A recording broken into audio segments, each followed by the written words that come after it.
చేస్తున్నారు ప్రపంచంలో. దేవుని స్తోత్రం ఏంటి. ఎందుకు మరి వాయిదా ఎందుకు వేస్తున్నావు నువ్వు? రేపు నీది కాదు. ఒక అమ్మాయి అనుకుందంటండి, ఇలా ప్రసంగం విందంట, అదే వేరే దేశంలో సువార్త విందే.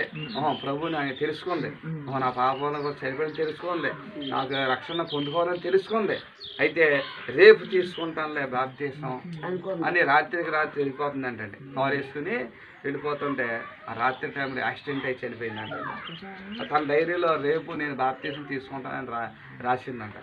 రేపు నేను బాప్తీసం తీసుకుంటాను డైరీలో రాసింది. తెలియక కాదు సువార్త తెలియక కాదు.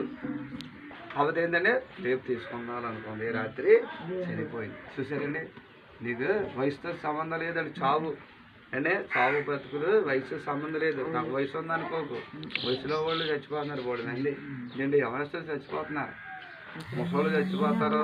యవనస్తులు అంటే యవనస్తులు